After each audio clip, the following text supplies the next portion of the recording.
Okay, sorry about that. My camera became a little disconnected while I wasn't looking, so I had to readjust that. Anyway, um, I hope you're all having a nice evening. I certainly am. This is Dr. Joe Firestone with the In Depth program. I'm live streaming for the Center for the Public Purpose. Anyway, my stream topic is Harry Reid and the filibuster.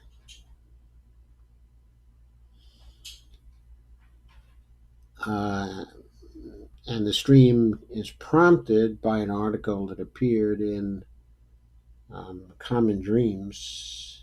I'm sorry, in Truth Dig, actually. And I'm going to pull that up in just a second.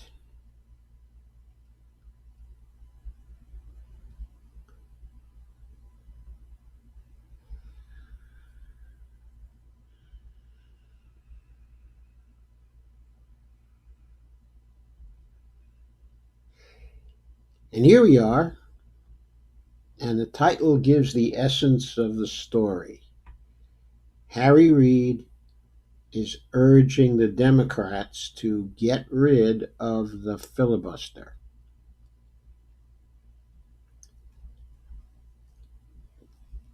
And there he is. There's a picture of old Harry Reid while he was running the Senate. And the article is by Owen Higgins of Common Dreams. And he's advising the Democrats, if you retake the Senate, kill the filibuster to tackle the climate crisis. He says the number one priority is climate change. There's nothing that affects my children, grandchildren, and their children right now more than the climate. Of course, he's quite right about that. Quite right about that.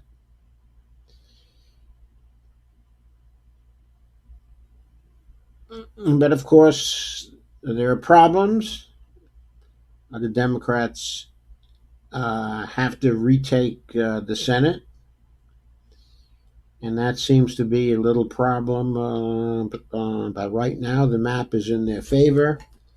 But I don't know that the candidates that they're backing right now in the primaries, okay, that the DNC, okay, is backing right now, um, are likely to be successful. Because even though they represent a change from Trump and a return to a system that's a little kinder, okay, and gentler, most of the candidates they are backing are backed by the same special interests that governed our political system when the Democrats had control of the House, control of the Senate, and the control of the presidency in 2009 and 2010. Okay, and Harry Reid was the majority leader at that time. And by the way, he did not kill the filibuster then. Now, I have a personal interest in this story. And the reason why I have a personal interest in the story is because during the period 2009 and 2010, I wrote column after column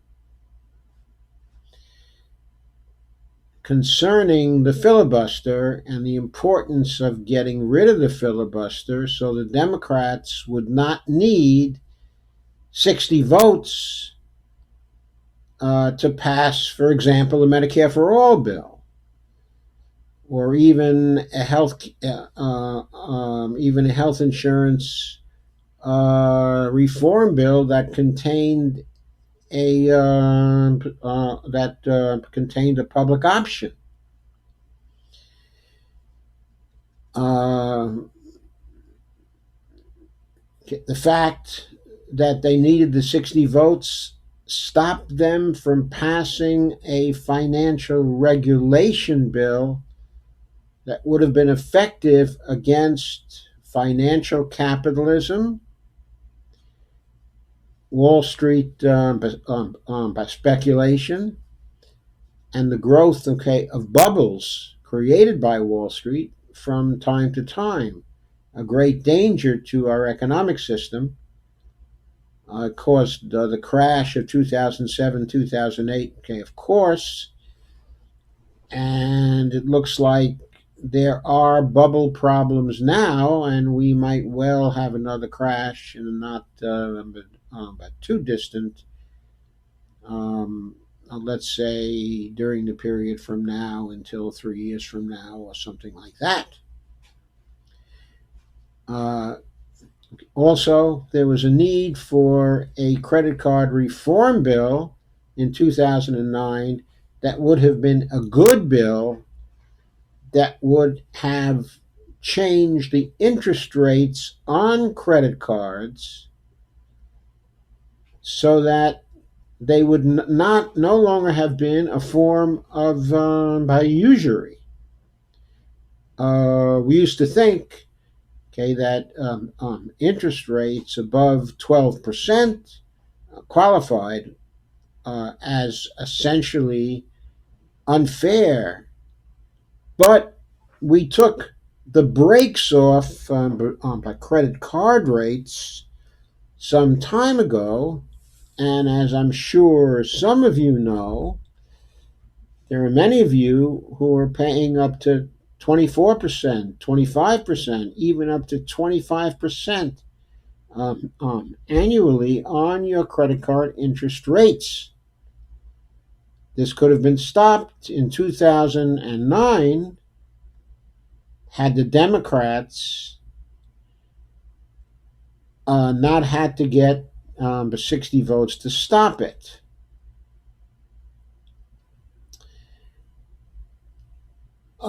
Furthermore, as many of you know who were watching things in 2009 and were familiar with things, the stimulus bill in 2009 was far too small. It was an $800 billion bill, while some of the economists, who were advising the administration at that time, wanted a $1.8 trillion stimulus bill to quickly end the crash and quickly end the recession and the high rates, of unemployment. Instead, we had the slowest recovery in history because the stimulus bill was inadequate to meet the situation. The situation. Because we weren't able to pass very quickly a health care bill, and again, that was because we needed the 60 votes, what happened instead was that the Democrats did not pass a health care reform bill until March of 2010. 1 year and 3 months into the new Congress. And much of 2009 was spent in bickering and debating and compromising. None of that had to happen. Now, to be fair, part of it was due to the president, who did not want a Medicare for All bill. But H.R. 676 the Conyers-Kucinich bill was available at that time, we might have had a Medicare for All bill. Had they been able to pass it, and they would have been able to pass it if they needed only 50 votes, plus the vote of the vice president and the support of the president, if they had done that, it would have saved 356,000 lives during the Obama administration alone. And of course, until we get such a Medicare for All bill, we lose many thousands of lives per year annually due to lack of insurance coverage. This could have been avoided if there were no filibuster and if the administration had been willing to pass a Medicare for All bill.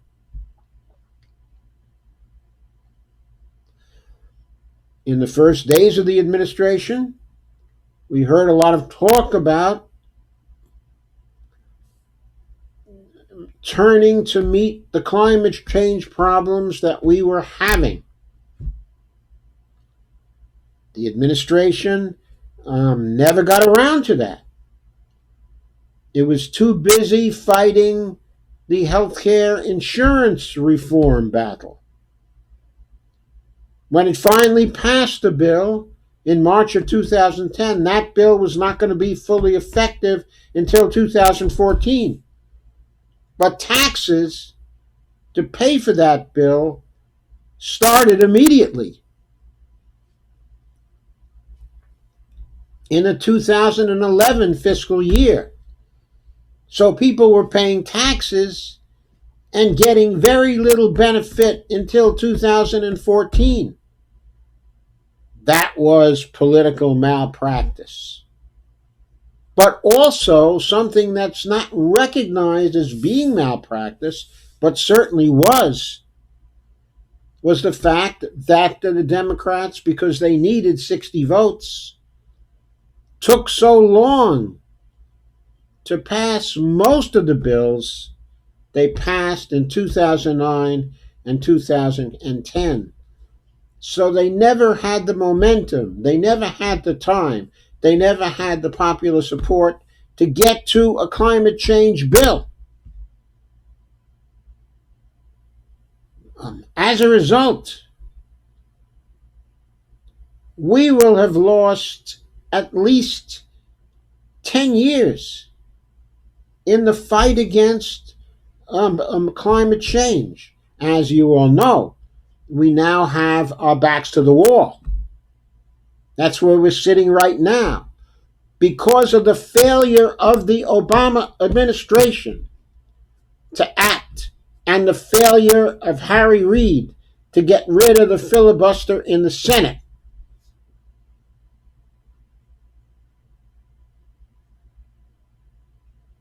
So getting back to my efforts, I wrote blogs that I published in 5 different places in 2009 and 2010, again and again, debating the filibuster with people.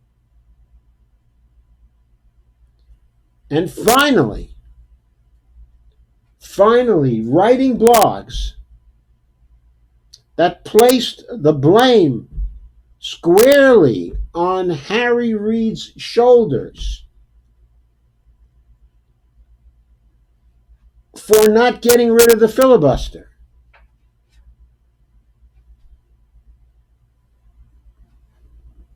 I even wrote one entitled something like,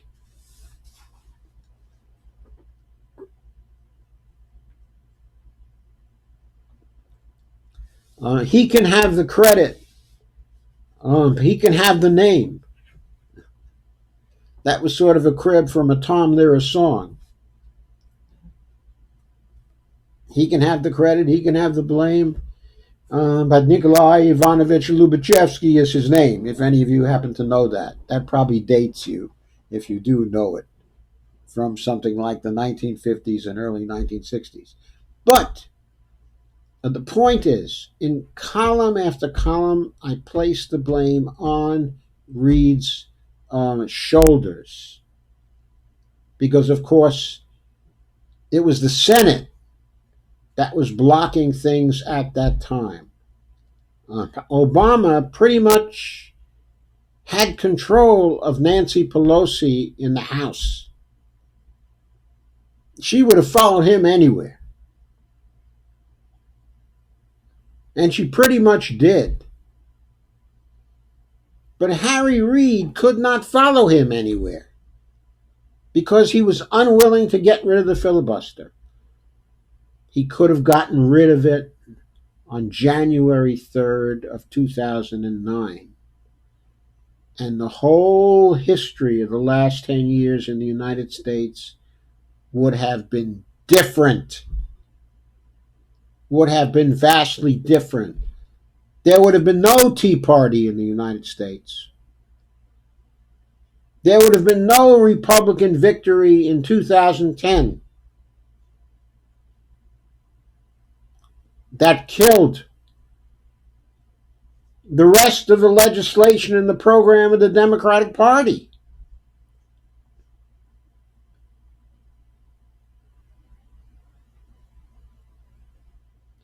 Instead of having a party that vigorously responded to a recession, we had a party that was constantly on the defensive, playing games of fiscal responsibility and austerity.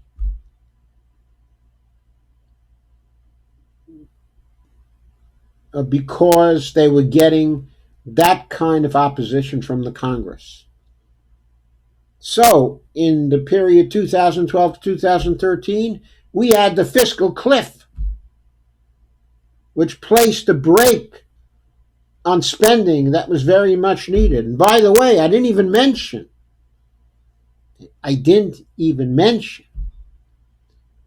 that the Obama administration had big plans for education reform back in early 2009. Guess what? It never got any education reform. It couldn't pass it because of the filibuster.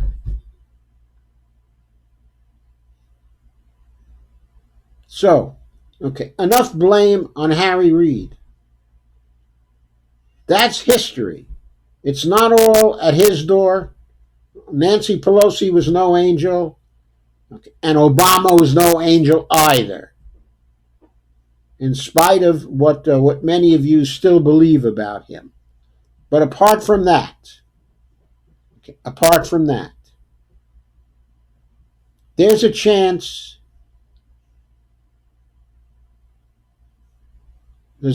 for progressive forces to win big in 2020 and to have control, at least for the Democrats, to have control of the presidency, the Senate, and the House in 2021, and to pass what they think the country needs to get over our many, many, many problems. But they're not going to be able to do it. They're not going to be able to do it unless they get rid of the filibuster. They have to get rid of the filibuster this time. Reid is right. But if someone says to you, we're going to pass this really huge agenda. We have this really huge agenda. It's really great. Look at this. We want this. We want that. We want the other thing. We want that. We want that. We want that. And they don't tell you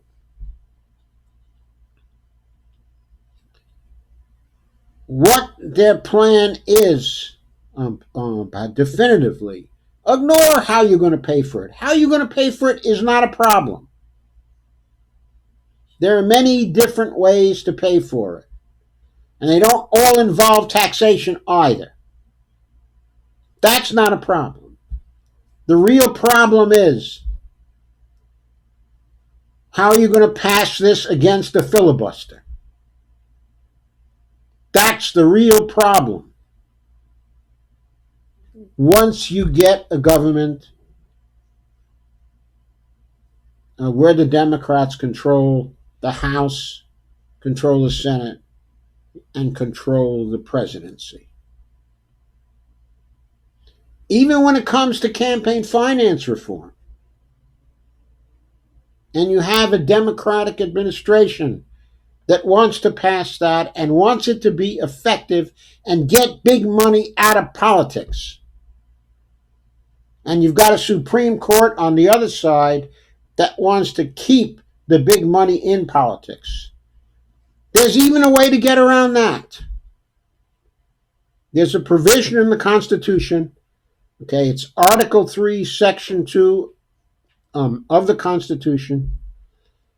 It gives the Congress the power to deny the Supreme Court to hear certain cases on appeal. The Congress has the right, in other words, to determine what the jurisdiction of the Supreme Court is going to be. It can write a little clause in its campaign finance laws, but saying that the Supreme Court is not to have jurisdiction in suits involving this law. And it can do that in all the campaign finance laws that it wants to pass. And the Supreme Court would be out of the picture with respect to those laws. So,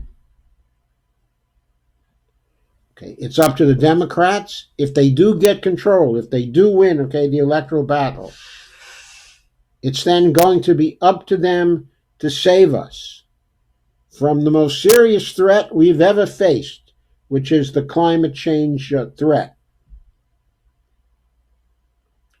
But if that is to happen, the filibuster has to go.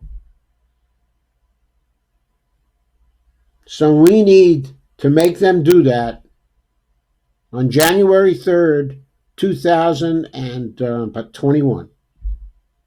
That is what we need to do. So, I said just about all I need to say, except for, of course,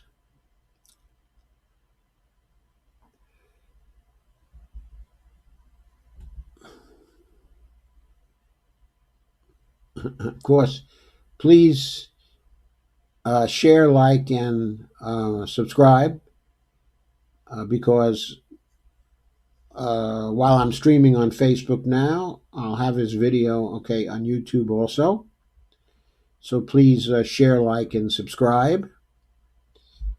And please also go to my Patreon account, okay, if you like this video and you like some of the other things, okay, I've done.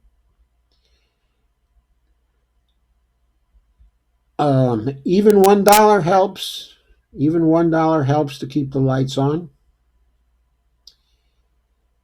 And here's the link.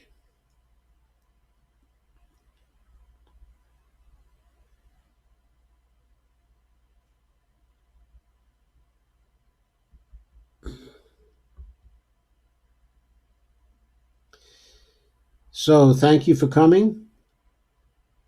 I'm going to sign off now. And I'll be back in a few minutes with the next stream,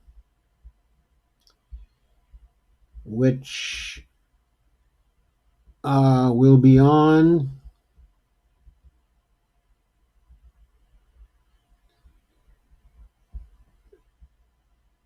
the resistance by Sanders and 140 lawmakers to the Trump idea of ripping food stamps from 3 million Americans.